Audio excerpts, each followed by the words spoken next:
jokailua maigabearen barruan. Altuera gero tongiago aigartzen da, ez dago eten aldirik zure planetan. Espazio mugagabean gora eta gora.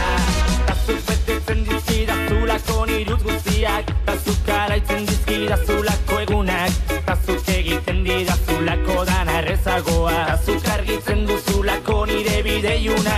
Zurekin eguzkia zelako inoiz eskutatzen, zurekin euria eta hotza ez dira agertzen, zurekin guztitako guztia lehortu egiten da, zurekin egun hotzak bero bihurtzen baitira. Babestu nazazu, zaudela nire alboan, apurtu ezaizkidazu, saietzak zure besoen artean.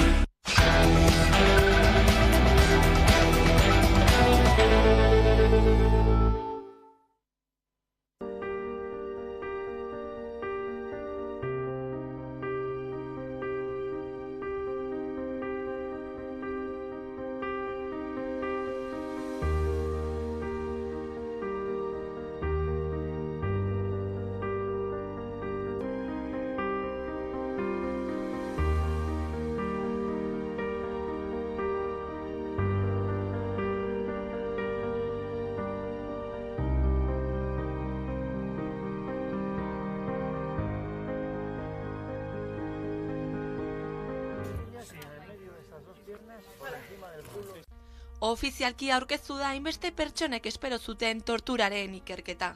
EHUko Kriminologiaren Euskal Institutoko ordezkariak Nafarroako parlamentuan izan dira.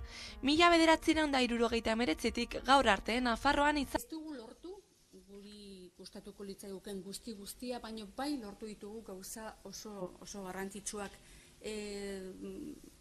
Adibidez, biktimen erreparazio integrala aitortzea, gure negoziazioari esker edo gure aportazioari esker baitare Euskadin fasismoak jotako biktima guztien era guztietako ez bakarrik hildakoen errekonozimendu eta zenbatekoa jakitea lortu dugu. Nazioarteko legeek ezartzen dituzten parametroak ona ekartzare lortu dugu, batez ere preskriba ezintasunari dagokion horretan. Lortu dugu baita ere emakumezkoen kontra izan zen indarkeri berezia bere lekua izatea lege honetan, eta beste hainbat gauza lortu ditugu. Ofizialki aurkeztu da hainbeste pertsonek espero zuten torturaren ikerketa. EHUko Kriminologiaren Euskal Institutoko ordezkariak Nafarroako parlamentuan izan dira. 1979tik gaur arte Nafarroan izandako tortura eta tratu txar kasuen inguruko ikerketa aurkezten. 1000 kasutik gora zenbatu dituzte. Laura Pego eta Janet Ruiz txostenaren egileek ikerketa aurkeztu diete alderdi guztiei. Txibiteren alderdiak ontzat eman du txostena.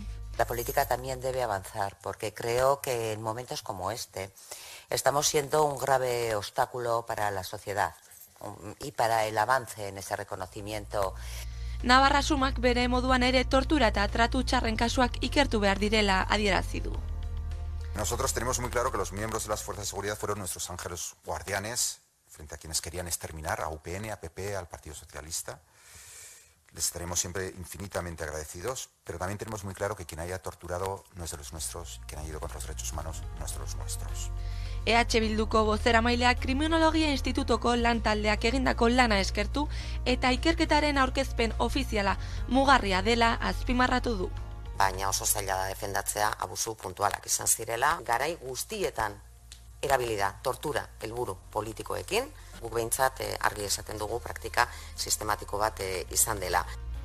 Torturatuen sareak gehiengo sindikalaren laguntzarekin tortura sistematikoa izan dela frogatzen duen ikerketa parlamentuan aurkeztu izana txalotu egin dute. Pozik gaudela zentzortan zeren, pentsatzen dugu torturaren afera hainbat urte lurrazpian izanik ere argitzen hasten garela, argitzen goaz.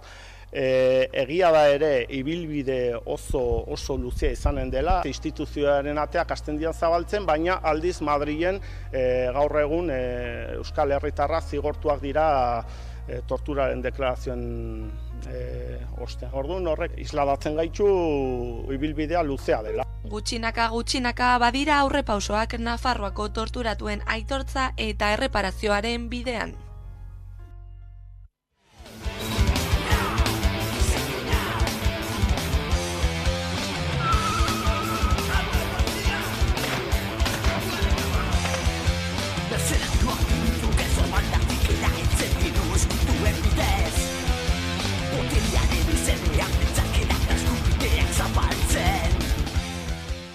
Ikerketa hau hasieratik zulatua egon dela eta beharko dugula beste gizartearen, jendearen, herriaren inplikazio bat.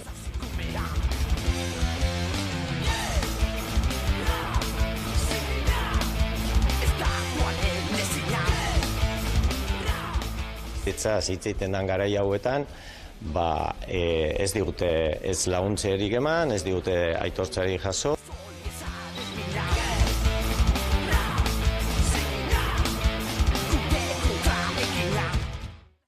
Esaten dugu borrokatzen dugula, ikusten dugula gizarte honetan pobreen aurkako gerra badala, ez gizarte klasista batian.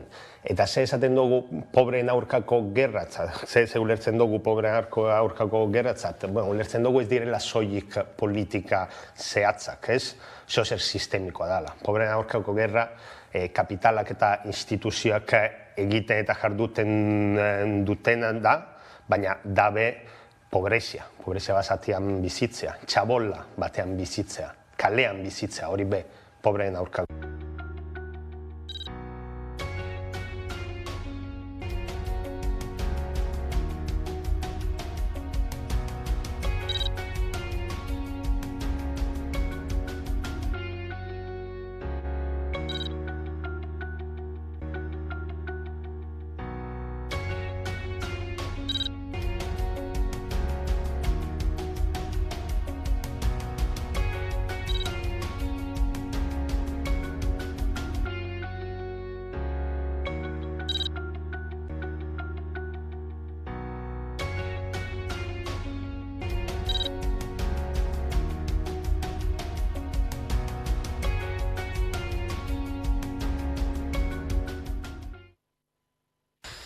Azken asteko berri izan dugu Lezetxiki Koban, abiadura handiko trenaren tunela egin dutela eta gogor salatu dute gertatutakoa Lezetxikiren lagunak, Arrasateko eta inguruetako espeleologia zaleen taldeak. Izan ere Euskal Herriko historia aurreko aztarnategi garrantzitsuenetakoa da Lezetxiki Koba eta gizakiaren aztarnarik zaharrenak aurkitu dira bertan. Testuinguru honetan Gipuzkoako Foru Aldundiak bere balorazioa eman du eta adierazi du aztarnategia tuneletik, abiadura handiko trenaren tuneletik 150 metrora aurkitzen dela eta ez diola inolako kalterik eragin aztarnategiari. Atxagak bere garaian esan zuen moduan, gure Gipuzkoako azala oso menditsua da, baina tiraka hasten pasea eta laua bihurtzen baduzu oso zabala.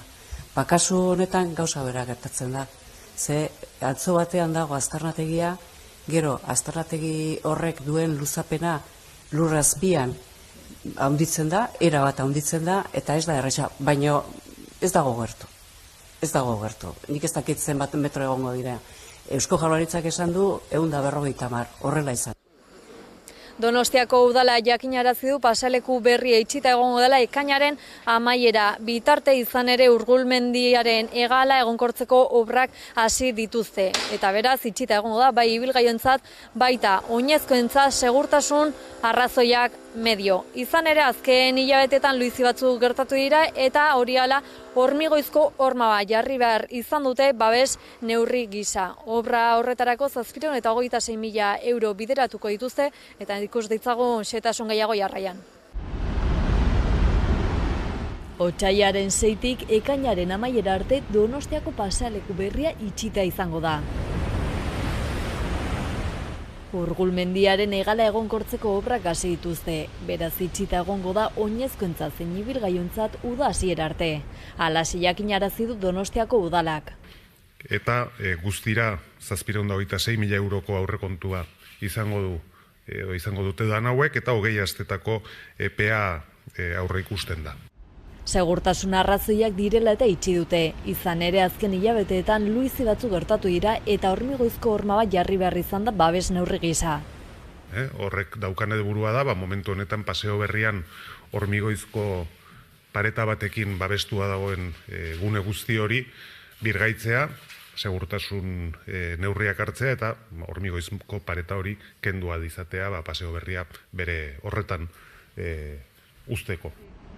Hori ala lanak bi atal nagusitan banatu dituzte. Alde batetik mendiegala oroar egokitza proiektatzen da, kable bidezko aingurak eta iraunkorrez ainguratutako horma bat eginez. Eta bestetik buloiez ainguratutako sare indartu bat jartza proiektatzen da, pasealeku berrira zati txikiak erorrez daitezen. Horrez gain kalte nabarmenak dituzten bi kontrahorma konpontzea aurreikusten da, baita muga orekan dauden harrezati handien ainguraketa puntuala ere. Esan bezala ekainaren amaieran aurreikusten da pasaleku berriaren irekiera.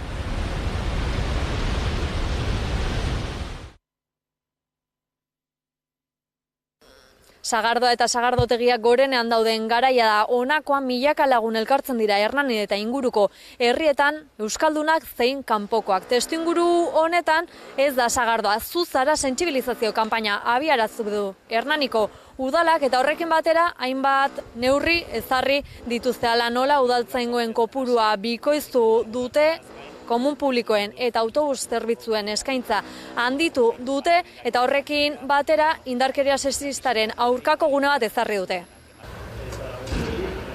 Milaka dira urtero sagardotegira joaten direnak, ohiturari eutsiz eta txotxarekin gozatuz. Sagardoaren lurraldean eta Hernanin zehazki oso errotuta dagoen usadioa da sagardotegietara joatea sagartaz lagun artean edota familiarekin gozatzera. Hala ere ohitura horrekin batera badira ohiko bihurtu diren beste jarrera onartezin batzuk, eta horiek ez dira sagardoaren kulturaren parte. Ohikoak bihurtzen ari dialako, milaka pertsona Hernanira etortzen dian hontan sagardoaren aitzakipean, jokabide matxista, arrazista edo hernaniarren elkarbizitzaren kontra dijoazen jokabideak eta izateko, ez. Testuinguru honetan Hernaniko udalak ez da sagardoa zuzara lelopean sentsibilizazio kanpaina abiarazi du. Eta horrekin pixkat irudikatu nahi deguna da, sagardoaren kulturaz gozatzera datozen pertsonek ez dezatela hori erabili, onartezinak dian jokabideak erabiltzeko. Horregatik aurtengo kanpainan erasoetan baino jokabideetan jarri du azpimarra, ulertzen dugulako jokabide matxista eta arrazista horiek direla, gero eraso zehatzak gertatzeko baldintzak sortzen dituztenak, ezta? Gainera ikaragarria da txotx garaiaren inpaktua. Sagarotei edo txotx garaia hasten danetik pixkanaka asteburuz asteburu datuek gorantz guten dira eta martxoa erdialdea izaten da pertsonak gehien edo jende gehien etortzen dana. Eta Hernanin azkeneko datua 2000 eta emeretzikoa daukagu, pandemia horretiko datua, eta da martxoko larun batean 78 autobus Hernanin egon izatea, ez? Egoera ikusita udalak zenbait neurri berezi hartu ditu. Segurtasun ikuspuntu batetik, udaltzaingoaren errefortzu batekin eta presentzia handiagoa batekin alde zaharrean bertan, ertzaintzarekin ere koordinazioa daukagu, herriko gainontzeko lekuei edo erantzuna eman ahal izateko, komun publikoak ere gehitu egiten ditugu, hainbeste jende dagoen tokian ere erantzuna eman ahal izateko, eta indarkeriarik gabeko puntua ere jartzen dugu, norbaitek indarkeria sexista kasu bat jasan edo ikusi balin badu bertan horren berri emateko eta pixkat ere kontzientziatzeko gai honen inguruan. Beraz gogoratu sagardo denboraldia gozatzeko unea dela, baina ez da onartuko jarrera matxistarik, ez arrazistarik, ez errespetu gaberik. Baina arbuiatu egiten ditugula onartezinak dian jarrera horiek guztiak.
bildu gara hemen, guztion Iruña para todas plataforma aurkezteko, duela hilabete batzuk biltzen hasi ginen, gu guztiok udalaren partetik ekimen desberdinak aurrera emateko baimenen debekua edo aldaketak jaso genituelako, eta justo ere aurreko astean auzoak plataformak jaia jende aurkeztu zuenean, mahai gainean jarri zuen udalak jaietako ekimenak eta jaietako auzotako jaiak aurrera emateko jartzen zituen trabak, guk gaur auzoak plataformaren testigoa hartu nahi dugu eta plataforma hau aurkeztu denen artean erantzun amankomun bat emateko udalaren debeku guztiek.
Atzo otsailak 6, 3 urte bete ziren Zaldibarko zabortegia bera etorri zenetik. Horren ondorioz, Joaquin Beltran eta Alberto Sololuze hil ziren eta kalte larriak eragin ziren ingurumeneko arlo guztian. Gogoan ditugu bereziki pertsona horiek egun hauetan eta baita ere beraien familiak. Gogoratuko duzue gainera, Eusko Jaurlaritzak modu subsidiarioan hasieratik egikaritu zituen desagertutako pertsonen bilatzeko lanak, eta baita zabortegia egonkortzeko eta ingurumenaren gaineko kalteei aurre egiteko lanak ere.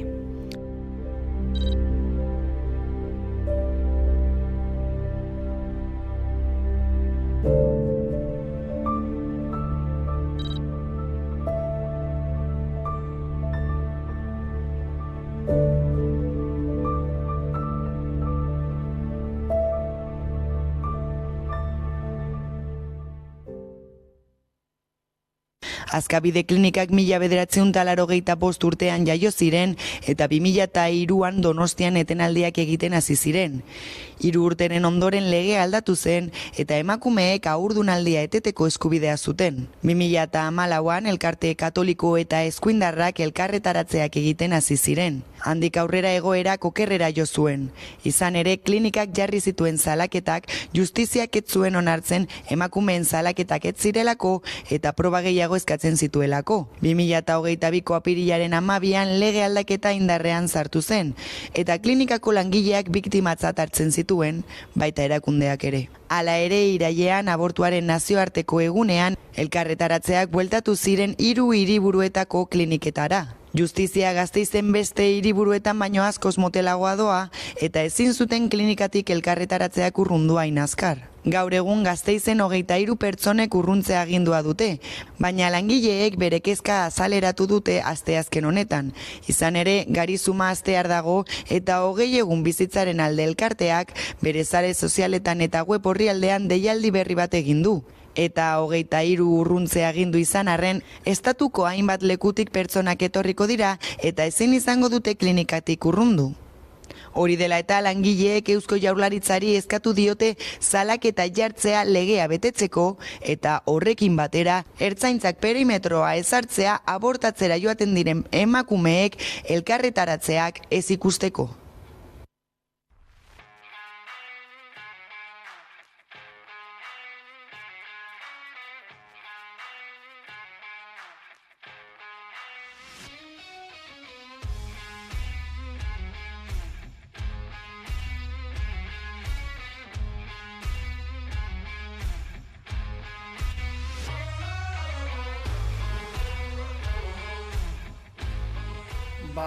guri arreta ditzen diguna da, pertsona honen aldetik egon den errestasuna beldurri gabe, esan bezala, osasungintza publikoan aritzeko, esklusibitatearen osagarria jasotzeko eta horrekin batera eremu pribatuan lan egiteko.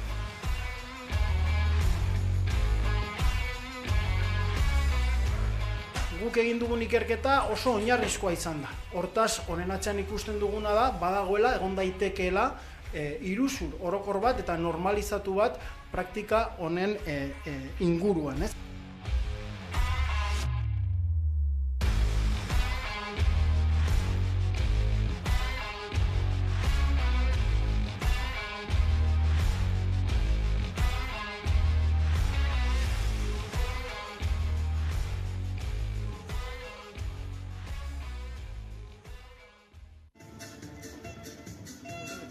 Pentsio reformaren protestak ez diraten, indartuta jarraitzen dute. Joan den asteartean baino apalago, baina berriro ere Baionan milaka pertsona kalera atera dira Elisabeth Bornelen ministroak proposatutako pentsio reformaren kontra egiteko. Mobilizazioa iraunarazi eta gogortu dute. Ari dira hor eramaiten eztabaidak ejanez bai ala bai pasako dela reforma hori, eta guk jaiten duguna da ezin dutela demokrazia hola ukatu eta mehatxatu. Guk gira hor karrikan, dola zonbait aste, manifa jendetsua, jendea enpresetan ere antolatzen da, jaiteko ezetz, da ez dugula onartuko reforma. Hori entzun behar dute bai ala bai, eta gibelera eraman behar dute reforma hori. Guk ez dugu amor emanen eta segituko dugu bokokan. Egitasmoa gaitzetsi dute, izan ere bizirik jarraitzen dute pentsio reformaren aurkako aldarriek. Macronen gobernua antolatzen ari den pentsio reformaren kontrakotasun bat adierazteko, ez? Neurri atzerakoiak dira mahai gainean daudenak, pentsio sistema ahultzera datozenak, eta horren aurka kalera ateratzea garrantzitsua delako. Larun batean ere greba izango dute Ipar Euskal Herrian eta Frantziako lurralde osoan, eta protesta erraldoia izango dela aurreikus daiteke. Parisko gobernuak martxoaren bukaerarako nahiko luke reforma erabaki. Eztabaida astelehenean hasi zen Frantziako asamblean, baina Parisko gobernuak erabaki duenez 57.1 artikulua erabiltzea eta gizarte segurantzaren aurrekontuaren erreforma gisa tramitatzea ez da lege proiektu gisa tramitatuko. Hala denbora gutxi egongo da parlamentuan. Hilaren 17irako bukatu behar du azterketa asambleak, senatura igaro aurretik. Baina nekez amaituko da ordurako eztabaida. Batez ere kontuan hartuta oposizioak 20.000 emandakin baino gehiago aurkeztu dituela. LR Republikanoak reformaren alde bozkatzeko prest azaldu den bakarra da. Eskuina liburtzeko Bornek egindako azken keinua da lan bizitza luzea izateagatik, 73 urtekin erretiro hartzeko aukera izango dutela, 21 urte bete aurretik 5 ibileko lan egiten dutenek.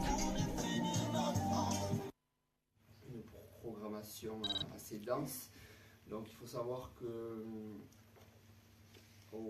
donc dès le matin il y aura biatu geroztik garapen handiagoa izan dela, eta horren ondorio bat da euneko 3 sistemarekin elkarteai banatzen den emaitza ere hainitzez handitu dela.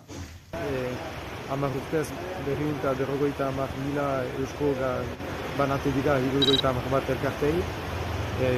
Ekarpen ekonomikoari buruz hor zailago da analisia egitea zenta alde batetik 2017 geroztik bakar ikusten aldugu pixka bat zenbakietan ze zirkulazioa duen eskoak eta badakigu zirkulazio ona duela profesional artean. 1.300 profesionalek onartzen dute eskoa, 36 erriko etxe baita eskualirigun elkargoa, 4.000 erabiltzaile, horietarik 3.000 esko kontu bat badutelarik, eta esko kontu horietan Gaindik tipia egiten da, jendezagun lujaldean den aktivitate ekonomikoa guzia kontutan hartzen bali bada, eta horregatik diogu ere segitu behar dela proiektua garatzen, eta bai erabiltzaileak artikulagak bai enpresak sagarazten eskoaren erabilpenean lujaldearen onura.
guretzat eta gurekin lan egiten dugunontzat funtsezkoa da ratioa hobetzea. Langileak lehen egunetik ordezkatzea, lanaldi osoko kontratazioa eta lanaldi partzialeko kontratuak amaitzea. Kontutan izan behar dugu, lan baldintza hauek ez hobetzea, suposatzen duela baita ere, zaintzen eredu honetan, kalitatea ez hobetzea. Hau da, asko hitz egiten dugu, gizarte zaharkitu bat garela, gero eta zaintza gehiago beharko ditugula, pertsona horien duintasunaz, eta nola bizi behar dituzten urte horiek, baina Foru Aldunditik egiten duguna da, dirua sartu poltsa batean patronalentzat eta eurek egitea. Eta asko betetzen dugu haua, gauza hauetaz hitz egiten, nola kudeatu behar ditugun gauza hauek, baina gero usten dugu baztertuta alde batean. Patronalek negoziatu nahi ez dituzten aldarrikapenak dira. Guk argi daukagu. Prioriza el negocio por encima. Momentuz ez dakigu ezer patronalen partez, beraz jarraitu beharko dugu borrokan, pentsatzen duguna lortzeko, duintasuna behar dute langile hauek, zaintzak kalitatezkoak izan behar dira eta horretarako lan baldintzak onak izan behar dira.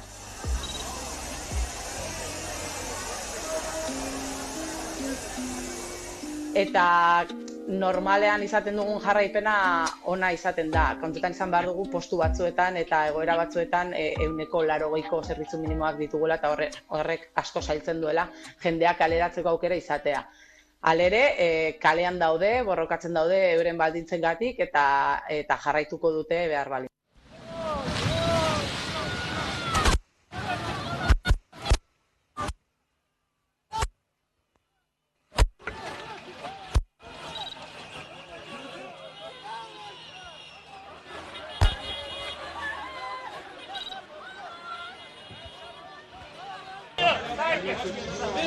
Biz geliyoruz. Yine buraya geliyoruz. Abi.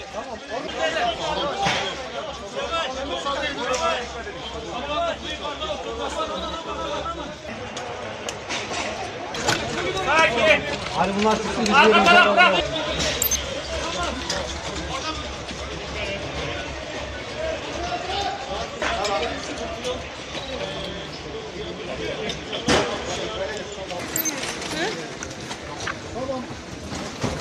Tamam.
zatozte?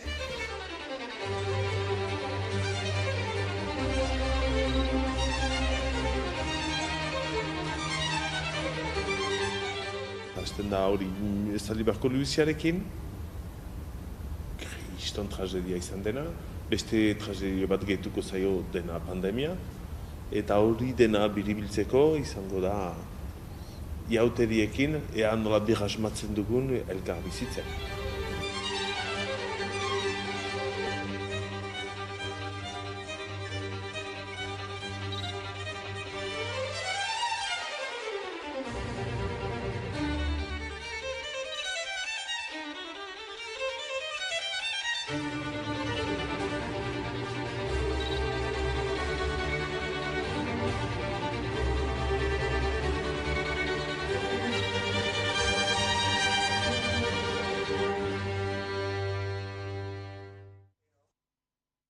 Gaioa maigabearen barruan altuera gero tongiagoa igartzen da ez dago eten aldirik zure planetan espazio mugagabean gora eta gora tazuk betetzen dizkidazulako niruz guztiak tazuk alaitzen dizkidazulako egunak tazuk egiten didazulako dana errezagoa tazuk argitzen duzulako nire bideiuna zurekin eguzkia zelako inoiz eskutatzen zurekin euria eta hotza ez dira agertzen zurekin guztitako guztia lehortu egiten da zurekin egun hotzak bero bihurtzen baitira babestu nazazu zaudela nire alboan apurtu ezaizkidazu saietzak zure besoen artean.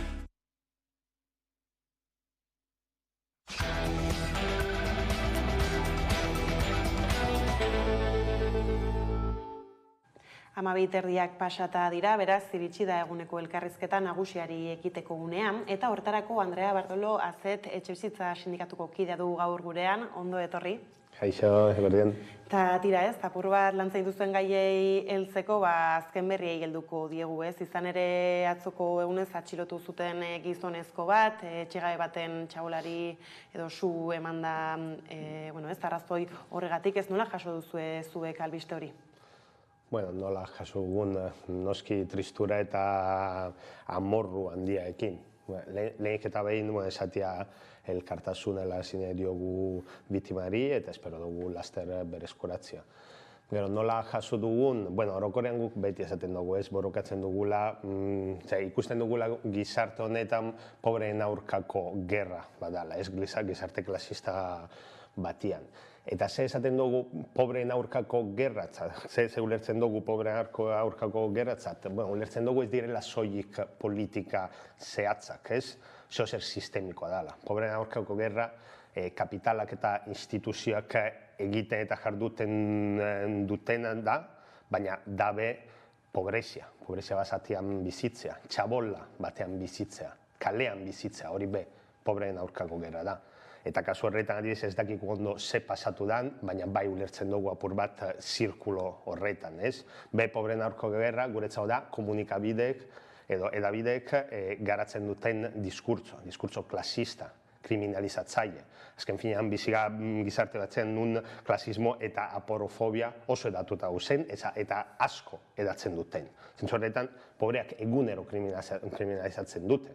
Ikusten dugu ez okupazioaren aferan edo etorkinen gaia, orden publikoko arazo gisa tratatuz. Beraz, ez dakik ondo ze pasatuan kasu horretan, baina argi dugu kapitalak edatzen ari den gorroto soziala, kriminalizazioa eta pobre arteko gerra ondorio zat ulertu behar dugula.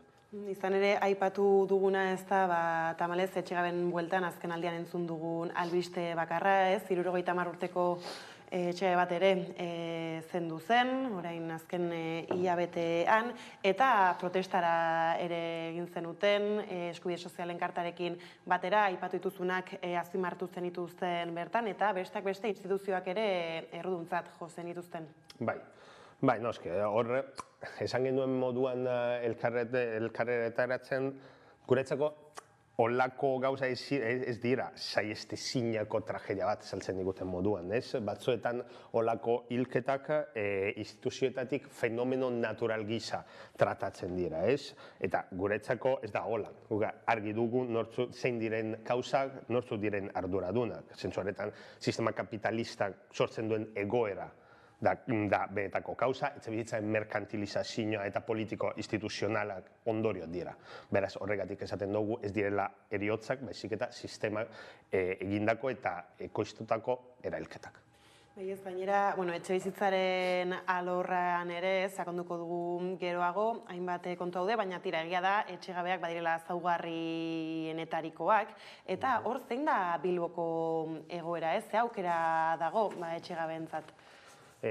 Oso aukera gitzi dauz. Guk beti borrokatzen dugu kaleratzen kontra, etxegabetzen kontra, baina gero batzuetan etxegabetza ematen dira, askotan ematen dira, eta beraz hor borrokatzen dugu alternatiba baten alde. Baina oso zaila da alternatiba bat ematea, normalean da horma baten kontra ematea, instituzioek ez dute erantzuten olakoetan, beraz, ez da alternatibarik. Alternatiba da hiltzea kalian. Eta udalak esaterako, kasu honetan, zer erantzunkizun du horren aurrean? Guztiz erantzukizun, azken finean udalak bere politikaen bitartez etxebizitzaren merkantilizazioen sujeto bat da, ez? Azken finean batzuetan badirudi dagoela horrez publiko eta pribatuen arteko dikotomia, baina realitatean publiko eta pribatue interese berdinaen alde jokatzen dutela. Dala jabetza pribatuen alde. Eta horre ikusten da, udalaen kasua adibidez zenbat inbertzioa egiten duen adibidez auzoak merkantilizatzeko, turistifikatzeko edo gentrifikatzeko, eta gero ze rekurtso gitzi dauzen adibidez etxegabetsuentzako edo orokorrean etxebizitzaren eskubidea bermatzeko. Gainera zuek asko Aldezarrean ere mugitzen zarete Bilbon, eta aipatu dituzu turistifikazioa eta abarrak, hor zein da argazkia Aldezarrekoa? Aldezarra, Bilbozarra eta San Francisco auzoen ikusten ditugu argazki ezberdina edo ñabadura ezberdina, baina hor argazkia da efectivamente hori, inbertsore, ikusten dugu San Francisco auzoan zelako kontraesan dauzen. Alde batetik dau pobrezia basatian, militarizazioa, pobreen kontrako gerra, baina beste aldetik ikusten dugu nola kapitalaentzat ze interesa dauzen olako auzoetan, eta zenbat inbertsioa dauzen adibidez funtz putreen esku edo banketxek, eta beraz ikusten dugu gizarte oso polarizatua. Pobreen kontrako gerra alde batetik, baina gero auzo bat, nun udalak inbertsioa handia egiten duen kaleak, apur bat zuritzeko olako auzoen irudia, militarizatzeko, inbertsore pribatua hor kriston kapitala sartzea, eta beraz, ikusten dugu nola gizarte klasista ez da zehozer dagoena baizik eta handitzen dana, ez? Gainera hor etxebizitzaren bueltan, etxebizitza publiko parkeak handitza eta alakoak adierazten dira, gero badago noski agian zuek ere egiten duzuna ez egunerakotasun lana, horrek badira proposamen egokiak honi buelta emateko? Proposa egon badauz. Guk beti esaten dugu adibidez etxebizitzaren publiko edo beste hainbat neurria adibidez alokairuen prezioa bajatzea, guk beti esaten dugu olakoak partxek direla. Azken finean, etxebizitzaren arrazoa konpondadin, etxebizitza desmerkantilizatu behar dela. Hau da, etxebizitza jabetza pribatua abolitu behar dela. Hau da, epe luzerako eta benetako konpontzeko arazoa. Bezak, sistema kapitalista existitu arte, etxebizitzaren arazoa existituko da. Baina noski, erreforma batzuen alde borrokatu behar dugu zentzorretan. Eta adibidez, parke publiko handitzea edo hobetzea erreforma ona izan daiteke. Hori bai, momentuetan dabiz eztabaidatzen horri buruz, baina guretzako eztabaida ezin da izan soik kuantitatiboa. Ez da duten moduan, parke publiko handitzea, bai, handitzea bai, baina kualitatiboa izan behar da. Momentu honetan dauzen baldintza eta irizpide parke publikoetan sartzeko, oso zorrotzak dira, oso zaila da, ez da bermatuko horrekin etxe bizitza eskubide unibertsala izatea, horregatik guk galdetzen dugu parke publiko norentzat, parke publiko nola. Gaur egungo arazoa ez da zoik etxe bizitza ez dauzela, baizik eta baldintza hauek eta gehienak salmentan dauzela eta ez alokairuan, beraz beste merkatu paralelo bat sortzen dela. Eta gero hor besteak beste, funts putre ezaritu zara, auzuen argazki txikia egin dugu, eta San Frantziskora begira ez, auzue dinamika berri bat nolabait esatearren eskuartean, desalojo ilegalak saieste aldera ez, nondik dator kanpaina hori? Bueno, hori hasi ginen apurat abenduan aldera, gero urtarrian aurkeztu genuen, hor gauza egiten, aurrera eramaten beste hainbat eragileekin, Sosa Gasakeria, Txuri Herrera, Xak Espazioa, ODS, Kulturetxea, San Francisco Bilbo Sarre eta Zabaleko Koordinadora eta Okupazio Bulego. Ez da, soik gure kanpaina bat. Eta, hor ikusten dugu apur bat lehen esan duan San Franciscoko argazkia, ez? Kontraesan oso handia, dikotomia oso handia, interesa handia dauzela eta aldi berean pobreza handia. Eta beraz, ze pasatzen da edo nola traduzitzen da olako argazkia auzoan, adibidez, desalojo ilegalekin. Dala, alde batetik, alfombra gorri espekulatzaientzat, eta gero, eta beste aldetik, polizia pobreentzat. Eta hor, ikusten dugu nola San Franciscon salbuespen arau bat dagoela, ez? Hor, ikusten dugu, atorkinen kasuan, desalojo ilegala eta bortitzak ematen direla. Osea, agindu judiziali barik, eskubide guztiak ukatuz. Eta ez da zeo zer noizean behin pasau da, modu sistematikoan egiten da. Eta zentzu horregatik hasi gara kanpaina hori salatzeko. Eta zelakoak dira desalojo ilegal horiek ez asko bizi izango zenituzten, agian besterik gertatzen jarraituko dut tamalez? Bai, guk hori, apurat hasi ginen abenduan, buelta ematen horri, bakarrik abenduan, 3 kasuen berri izan genituelako. Eta gainera bat gure sindikatuko kidea izan zen. Hor, irudikatzeko, kasu bat kontatuko hori gure kidena. Blackstone Funds Putren jabetza batean sartu zen, aspalditik utza zegola, bihazte zaraman hor bizitzen, eta hor aurkeztu zen polizia municipala, esanez une horretan sartu zala. Beraz, ez zala okupa bat, baizik eta lapurreta bat edo, aitzaki gisa. Atea bota zuten, patadas, mehatzatu eta desalojatu zuten. Orden judizial barik. Eta beraz, ze pasatzen den kasu hauetan? Klaro, kasu horretan ez zioten inolako atestaturik eman, ez zuten ekintza soziala abizatu, guk joan ginen ekintza sozialetara, esatea, ze pasatzen ari da hemen, eta hori zein da alternatiba, eta ekintza soziala esan, baina guk ez dakigu ezer. Beraz hor, geratzen da apurat zonalde gris batean ilegaltasuna eta guztiz vulnerabilitatea, ez? Ez da soilik kaleratzen ari zaretea, baizik eta ezin dozu ezer eskatu. Beraz, eskubide urraketa osoa ikusten dugu. Eta holako 3 kasu ikusi dugu hilabete batean.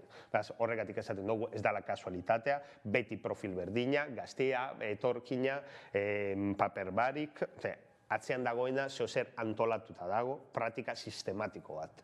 Bai ez, eta nola egin alzaio funts putreari aurre, ez da gero batzutan negoziaketak izaten dira, ez dakite eselako ibilbidea izan dezaketen alakoek? Bai, guk normalian adibidez olako kasuetan banku edo funts putren kasua hori egiten dugu, ez? Azkenean haiek daukate botere handia, baina irudien aldetik asko daukate galtzeko. Beraz, normalian egiten duguna da, kasu batean heltzen bada, edo kaltetu batean heltzen bada, eta baldin badago prozesu judizial bat, normalian eskatzen duguna da erregularizatzea olako egoera. Alokairu sozialen bidez, pare bat kasuetan adibidez irabazi genituen borrokak, baina, klaro, polizia joaten bada, edo udala joaten bada, eta modu ilegalen desalokatzen badu, ezin dugu hor ezer egin.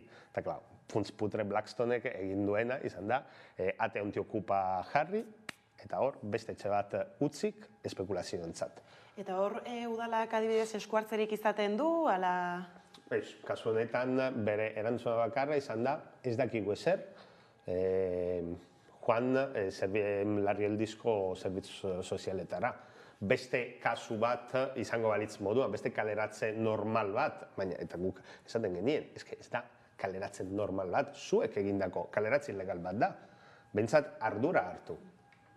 Eta hori ez da gertatzen dirudienez, gainera, manduzu apur bat deskripzioa edo ez, gertatzen zaion jendea orokorrean ez, betetzen dituela edo migrantea izatea, gazta izatea, eta orduan esan genezake arrazakeria ere badela alakoen atzean? Bai, noski. Arrazakeria badakigu ez estrukturala dela, olako gizartean, baina gainera kasu horretan desalojo ilegale eta San Francisco auzoan edo zein zapalkuntza zeharkatzen du arrazakeria, eta hori ikusten dugu ez aio pasatzen edo norri. Ez beti, guri heldu zitzaizkigun kasuak beti profil berdina dira. Etorkina, normalian magrebiarra, paper barik eta gaztia.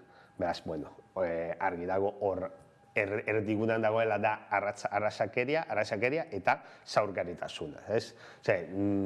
Zenbat eta zaurgarria izan, gero orduen eta errazago, udala eta polizientzako abusuak egiteko. Eta lakoei aurre egiteko eta zuen laguntza edo eskatu bidean edo ez zein izaten da prozedura edo ez jendeak nola jo dezake zuen gana?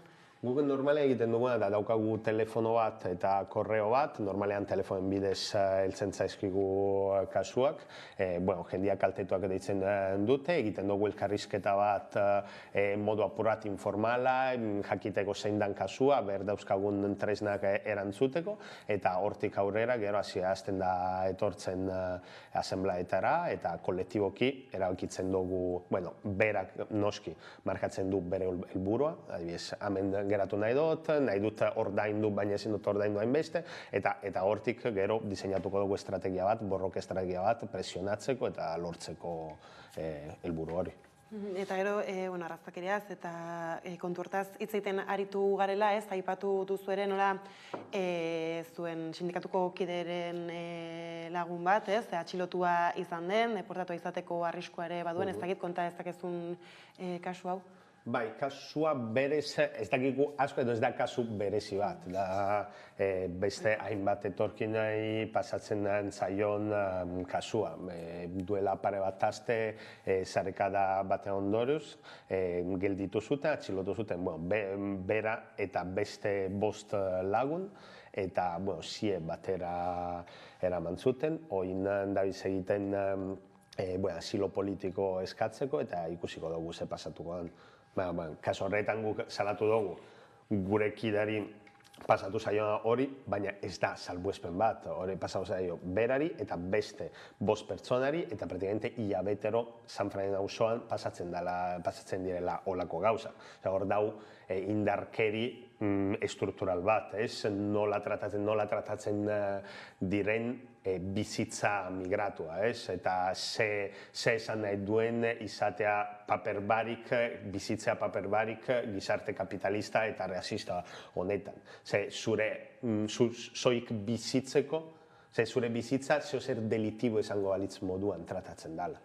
Gainera horri gehitzen zaio alako kasuetan eta momentuan ez poliziaren indarkeria bera.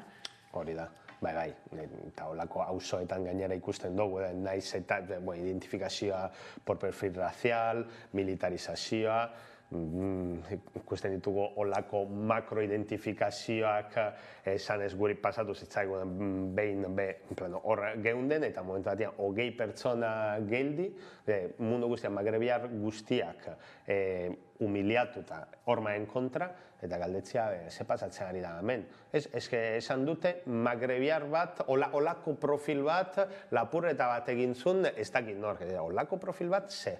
Esan maizute euskaldun bat, olako profil bat egin zuten ez dakit zer, aldezarra soaz eta 20 pertsona hormaen kontra jartzen duzun? Badakigu ez, hori, indarkeria polizial ez da, polizia txarra dala, da zer sistematiko be. Eta gero auztuetatik behintzatez alako indarkeri eta eskubideen urraketei nola egin altzai aurre? Bueno, hor, evidentemente, klase eta auzo elkartasuna berazpotu behar du. Adibidez, guk kanpaina honetan dala kasu bat oso zehatza, baina apuratu bueltatuz, egiten duguna alde batetik da salatzea ze pasatzen ari dan, jendeak jakin dezan, eta apurat kasu horretan udalak moztu ezala olako urraketarik, baina gero bestia da be kontzientizazioa, ez? Alde batetik kaltetuak jakita zen diren haien eskubideak, daukatelako eskubideak, baina ez diote transmititzen. Tratatzen dutelako eskubide ez lukete izango moduan. Baina gero beste aldetik be interpelatuz auzokideak. Gure eskuan be badago. Apurat individualismo hori apurtzea. Eta baldin badoaz, zure auzokide etxian atea botatzea, ateratetik, egin zeo zer, joan zure gorputza jarri, eta zure privilegioa be zure klasekide eta zure auzokideen alde. Hori da apur bat interpelatzeari gareno, apurtu individualismoa, zure bizitza ez da soik zure bizitza, apur bat Bertolt Brechtek esaten zuen moduan, gaur atzo etorri dira judioen bila, gero komunisten bila, sindikalistak, eta azkenean etorriko dira niren bila, eta ja ez da egongo inor niratzian. Guztion bizitza berak saintzea, ezta? Eta gero apur bat kanpainara, aipatun kanpainara hueltatuta, lehen bota dituzu, hainbat eragile batu zaretela, horren inguruan lan egiteko, nola sortu da elkarlan hori, eta fruituak ematen ditu, ona da, hainbestek helburu berdinarekin lan egitea? Bai, oso ondo, fruito ematen ari da edo ez, ikusiko dugu, atera berri dugu kanpaina bat dalako, behintzat lehenengo ekintzak edo mobilizazioak, behintzat oso mediatiko izan dira, eta zentzu horretan, salatzearen helburua betetzen ari dala, behintzat guk uste dugu udalari le están pitando las orejas, badakite zeo zer hor dagoela eta segurazki zeo zer mugitzen ari direla. Zentzu horretan ondo, uste dut San Francisco auzoan be jendia dabil hitz egiten hortaz, badakit apura kontzientizazio lan horren bidean zeo zer egiten ari garela, oin aber beste helburua izango da oin astea jakaletatik jartzia, karpak eta hitz egitea jendeaekin, apura beste kontzientizazioa egiteko, adibidez, justo kaltetuari bideratuta. Etortzen bada polizia zure etxera, jakin, hauek direla zure eskubideak, deitu telefono hori, baina, bai, segurazki elkarlana ondo dagoela, gainera positiboa dela, batu garela ez soilik etxe bizitzaen aferala egiten dugun eragilek, baizik eta be arrasakerien kontrako, be auzo elkarteak, beraz hor ikusten dela apur bat, zeo zer sistematiko eta transversala denez, zeo zer modu sistematiko eta transversaleaz aurre egiten behar diogu. Eta gero, bestaldetik, aztertu sindikatua bertan lanean ez, hainbat denbora luzea ere badarama, lehen aipatu ditu gako batzuk apurratez Bilboko etxe bizitzaren bueltan, zein den egoera, baina agian ja sindikatu barutik eta bizi izan dituzuen gauzekin ez, zer azpimarratuko zenuke, zein da egoera edo behintzat ez, zerri heltzen zarete zuek aldaketarako nahia izateko? Egoera orokora oso txarra, gainera ikusten dugu etxe bizitza afera, baina hori aspalditik negozioa da, merkantilizatua dago, beraz egoera txarra dago. Ikusten dugu nola gainera krisi kapitalista baten garaian, eta gerra imperialista baten garaian, gero eta txarragoa dagoela, soldate reala, inflazio, soldate reala berantza doazela, nola jendeak gero eta pauperizatuta dagoela. Beraz, datu batzuk botako dut eta gero igual sindikatua nola jasotzen dugun, baina gaur egun Bilbon alokairu bat, pisu bat alokatzeko 1.300 euro gastatu behar dozu. Momentu batean nun soldata berantza dozela, ikusten dugu nola soldataen 160 gastatzen dugu alokairuan. 100 pertsona justo oin duela gitze egin da kontabilizazioa eta uste dut 600 pertsona kontabilizatua dauz bizi irela kalean eta aldi berean 20.000 etxe utz. Hori ez da merkatu bat, gerra bat da, eta hori ikusten dugu egunero gure sindikatuan. Gure sindikatuan gainera ikusten dugu apur bat ikutze zinean diren kasuak. Normalean datu horretan ez direna agertzen, jendia etorkina, paper barik, eta hor agertzen da gaina super zaugarritasunetik. Eta ikusten duguna da, etxe bizitzen arazoa, behintzat gure sindikatuen argazki, eta uste dut hori bai dela gizarte argazki, etxe bizitzen arazoa feminizatua dagoela, zenbat emakume pobre dauzela, haiek bakarrik etxebizitzan arazoa tragedia bat haientzako bihurtzen dela. Ikusten dugu nola arrazismoekin ere arrazismoak zeharkatzen du etxebizitzan arazoa, ikusten dugu nola arazo estrukturala dan. Eta zentzu horretan zer daukagu aurre egin dugu, bueno, zer egin dugu, askotan irabazi genuen borroka zehatz batzuk, badakigu olako borrokak, guk beti esaten dugu, ez dira garapen individual, gure klase osoaren garapenak dira, baina badakigu ez da lan nahikoa, etxebizitzan arazoa jarraitzen da, espekulazioak gero eta handiago doa, beraz gure deia da olako sindikatu, olako borroka espazioak sortzeko beharra dagoela. Auzo guztietan eta hiri guztietan. Eta Euskal Herri mailan sortu behar dugu benetan indar politiko bat etxebizitzaren eskubidearen aldekoa. Beraz, orain lan horretan egongo zarete batetik, lehen beste kanpain hori aipatu gu ere, ez? Baduzue bestelako proiekturik edo esku artean, epe laburrean edo? Bai, dauzkagu hainbat gauza. Alde batetik dago lan sindikala, normal, guk kanpainetik haratago edo gure erdigunean dagoena justamente lan sindikala dago. Gure asanblada momentu honetan dauzkagu, ez dakit, etortzen dira 10-15 kaltetu, dauzkagu 3-4 kasu, honen berri izango dituzue ametik gitzira, kaleratze egoera batzuk, beraz hasiko gara borrokak aldarrikatzeko, kaleratzeak gelditzeko eta aldarrikatzeko alternatibak. Gero daukagu, auzo mailan, guk auzo kolektibo gara, beraz auzo mailan dauzkagu hainbat kanpaina, ekintzak edo borrokak, eta hauek elikatzen ditugu. Oin dauz Bilbiko inauteriak, Bilbozarreko auzo gunean parte hartzen dugu, borroka feminista antirasistak. Eta gero etxebizitzatik haratago dazen beste hainbat borrokak. Adibidez, oin gabiz antolatzen arrazakeen kontrako eguna, edo elkartasun internazionalista, momentu honetan, geren periodista momentu honetan, hor gabiz. Gero, azetu herribiltegian, beti gitzitan hitz egiten dugu hori, baina guk daukagu bi proiektu alde batetik etxebizitzaen asanblada, eta gero herribiltegia, dala elikadura eta behar basikoen biltegia. Hor dauz 15 familia edo biltegiak antolatzen duten eta bilketak egiten dutena, eta oin komertzio txikiekin, hausoko komertzio txikien edo herriberako merkatuekin lanean dabiz.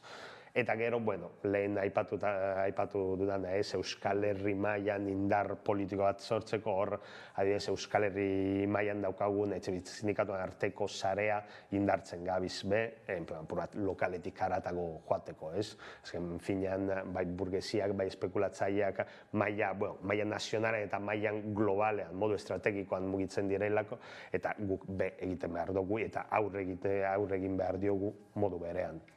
Ez dira gauza gutxi, garaipenetarako tarteak dauden, eraldaketarako ere, eskerrik asko Andrea gurera gaur etortzearren. Eskerrik asko zuei, gomendatzegatik.